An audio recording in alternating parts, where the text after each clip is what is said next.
I wasn't hungry tonight, and I was this close to just saying, I'm just not going to cook dinner, maybe lose a few pounds. But every time I do that, I wake up at like 1 in the morning and just eat whatever junk is easily available. So I'm forcing myself to cook scrapels. And I also thought I'd go ahead and read a poem since I'm cooking. And this poem, I just wrote this one recently. It's about the center of the U.S., the Midwest, the Central Plains, or the flatlands, if you will. It's very, very flat. The U.S. is shaped like a bowl. So you have this side in the mountains along the East Coast, and then the huge Rockies along the West Coast. And in the center there, yes, that's actually where I'm from. I lived most of my life in the bottom of the bowl. So it takes a while to see the beauty in flat land, in the flat landscape. But it's there. You just have to look and wait. And while I love mountains, mountains are spectacular.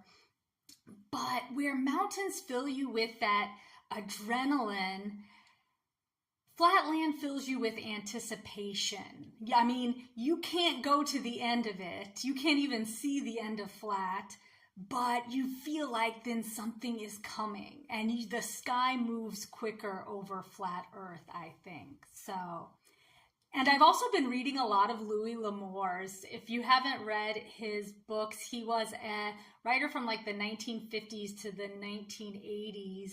He wrote Westerns back in the pioneer days and the Old West, and they're kind of cheesy, but they're fun. They're good to read if your mind just needs a break from reality. There's nothing better than an old Louis L'Amour novel. So check those out if you'd like. But this is my poem, and it is called Impression in the Flat Earth.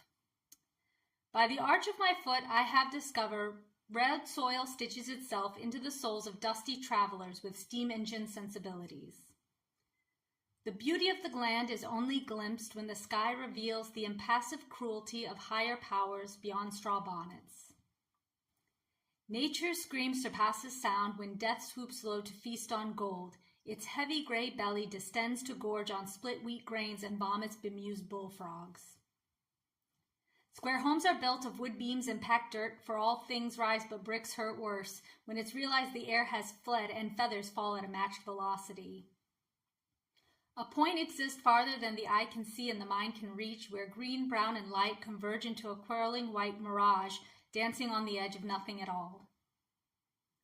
By the heel of my foot, I have learned dried corn kernels can dent flesh plated in the thickest calluses, from endless seasons forged over barefoot summers across the plains.